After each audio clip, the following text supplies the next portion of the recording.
जय सीताराम। जय श्री सद्गुरु नारायण भगवान की। अपने अपने माता पिता की जय। आज का प्रसंग ऐसे व्यक्तियों के लिए है जो बात बात में क्रोध करते हैं और उसके परिणाम को जानते नहीं।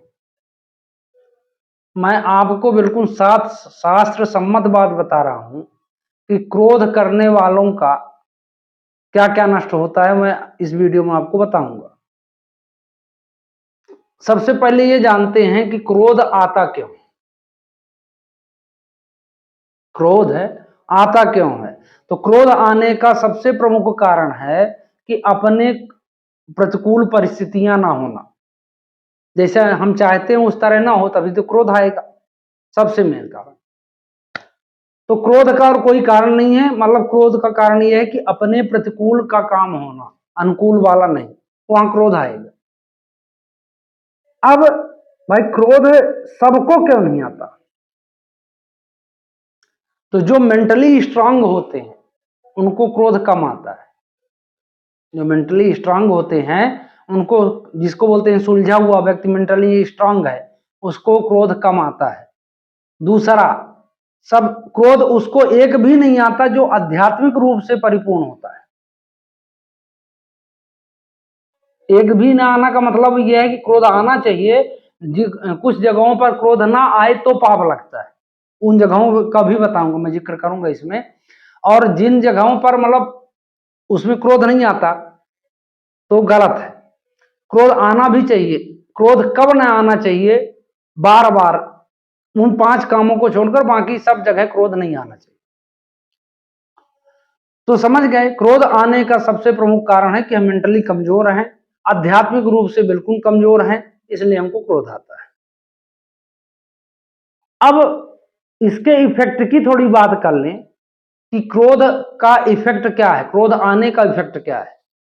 तो आप विश्वास मानो या ना मानो, ये शास्त्र विदित बात है कि क्रोध आने से एक दिन अगर अच्छा क्रोध आ जाए तो 1000 वर्ष की तपस्या को नाश कर देता है। आपके भाग्य का नाश कर देगा, आपके जो अच्छे प्रारब्ध होंगे उनका नाश कर देता है। क्रोध इतना प्रबल है। और एक बात और प्रैक्टिकली आपको बताता हूं, आप अंदाजना, जिसको क्रोध आता हो उसको पित्त या गैस की समस्या जरूर रहती होगी। क्योंकि रामायण साफ शब्दों में कहता है, मतलब लिखा है रामायण में कि क्रोध पित्त नित छाती जारा। क्रोध से पित्त बढ़ेगा ही बढ़ेगा और पित्त से वही एसिडिटी, गैस जरूर होगी उसको। क्रोधी शरीर होगा वो। 100% तामसी शरीर जिसको बोल सकते हैं, तामस उसके भरा होगा। थोड़ी थोड़ी बातों में बना जाता है, उसके अनुकूल बात ना हो। ऐसे व्यक्तियों को पित्त बनेगा ही बनेगा, गैस नहीं, पित्त। क्रोध पित्त नित छाती जा रहा। अब कुछ ऐसी जगह हैं जहां आप क्रोध नहीं करते तो आपको पाप लगता है। मैं इसका प्रमाण भी बताऊंगा। जैसे श्री लक्ष्मण कुमार, जब भरत जी चित्रकूट जाते हैं राम जी से मिलने, तो अज्ञानतावश या माया लीला वश, बोलिए जो भी वश हो उनका, भगवान जाने, तो उन्होंने दिखाया ये कि उन्होंने यहां तक कि भरत जी को चैलेंज कर दिया कि जो शंकर करो सहाय, अगर आज भरत की सहायता शंकर जी करने आते हैं तो भी मैं रण में मार के गिरा दूंगा। और कुछ कुवचन भी कहे, लेकिन उस क्रोध का उनको पाप नहीं लगा। क्यों नहीं लगा? वो परमात्मा के प्रति क्रोध था, परमात्मा की सुरक्षा के प्रति क्रोध था, परमात्मा के अनन्य, मतलब अनन्य भाव का क्रोध था। तो कुल मिला के जो परमात्मा के लिए काम किया जाए उसमें पाप नहीं लगता। जैसे कहते हैं ना कि अभिमान, जिसको गर्व होता है, भगवान का प्रमुख भोजन है, उसका घमंड नष्ट होगा ही होगा। पर रामायण कहती है, श्री रामचरितमानस में लिखा है, अस अभिमान जाई जन भोरे, मैं सेवक रघुपति पति मोरे। ऐसा अभिमान होना चाहिए उस व्यक्ति, तब उसकी भक्ति परिपूर्ण होगी, परिपक्व अवस्था में होगी। जब उसको ये घमंड होगा कि श्री राम राघवेंद्र सरकार मेरे हैं और मैं राम जी का हूं। ये अभिमान अगर उस भक्त के अंदर नहीं है तो भक्ति परिपूर्ण हो ही नहीं सकती। अब बताइए, काम का भी ऐसा है, क्रोध का भी ऐसा है, लोभ का भी ऐसा है, मोह का भी ऐसा है। तो इसे रामायण में ये लिखा है कि मोह सकल व्याधिन कर मूला, मोह से सभी रोग पैदा होते हैं। लेकिन अगर वो मोह परमात्मा को प्राप्त करने के लिए हो जाए तो वो संपूर्ण रोगों का नाश कर देता है। तो मेरी बात आप लोग समझ पा रहे होंगे कि ये सब खट विकार जो अगर परमात्मा के लिए अर्पित हो जाए, ये सुफलदायी हो जाए।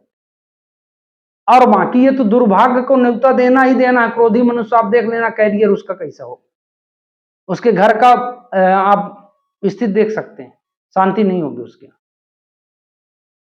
क्रोधी व्यक्ति का कुछ न कुछ उसके लगा ही रहेगा, क्योंकि उसके जो है पुण्य, संचित पुण्यों का नाश क्रोध करता है। अब कुछ जगहें ऐसी हैं जहां क्रोध ना करो तो पाप लगेगा, तो पुण्य का नाश होगा। ऐसी कौन कौन सी जगह है? जहां भगवान की निंदा होती हो, जहां वेदों की निंदा होती हो, जहां माता पिता की निंदा होती हो, जहां अपने गुरु की निंदा होती हो, जहां अपने मर्यादा पर अटैक हो, मान सम्मान मतलब वाजिब में, गौ माता के ऊपर मतलब हिंसा होती हो, ऐसी जगहों पर आप अपने सामर्थ्य के अनुकूल क्रोध दिखाना चाहिए। क्योंकि आप क्रोध नहीं दिखाओगे तो पाप लगेगा। आप शास्त्र की निंदा चुपचाप सुन के चले आए, कोई भी प्रतिक्रिया नहीं दी, राम जी की निंदा हुई, माता सीता की निंदा हुई, अपने माता पिता की निंदा हुई, इसमें डर भाव नहीं। यहाँ क्रोध करना वाजिब है, अपने मान सम्मान वैसे वाजिब मान सम्मान, हर जगह नहीं, टूटा फूटा नहीं, मर्यादा वाली बात है जहाँ, वहां क्रोध करना जायज है। अब मान लीजिए किसी की प्रवृत्ति ऐसी बन गई हो कि बार बार में उसको क्रोध आता हो, तो मैं आपको एक अचूक उपाय बताने वाला हूं, आप करके देखना, आपको इसका अंतर 7 दिन में समझ में आ जाएगा। 7 डेज, ओनली फॉर 7 डेज जो मैं बोल रहा हूं आप करना। पहला काम तो ये कि आप 15 मिनट भगवान के नाम का चिंतन करो। क्यों करो? कि तुम कृपालु जापर अनुकूला ताहि न व्याप त्रिविध भवशूला, दैहिक दैविक भौतिक तापा राम राज्य काहू नहीं व्यापा, राम कृपा नासई सब रोगा, जब यही भांति बने संजोगा। मेरी बात समझिए कि जिस पर श्री राम राघवेंद्र सरकार जो श्री सीताराम की दया हो, उसको दैहिक दैविक और भौतिक ये तीनों ताप उस पर लागू नहीं होते। कोई रोग लागू नहीं हो सकता उस पर, लागू भी है तो खत्म हो जाएगा। उसको कोई भी संताप, कोई भी ताप, मतलब नहीं कहते कि शाक को शाक लग जाता है राम भजने वाले को, विश्वास मानिए आप।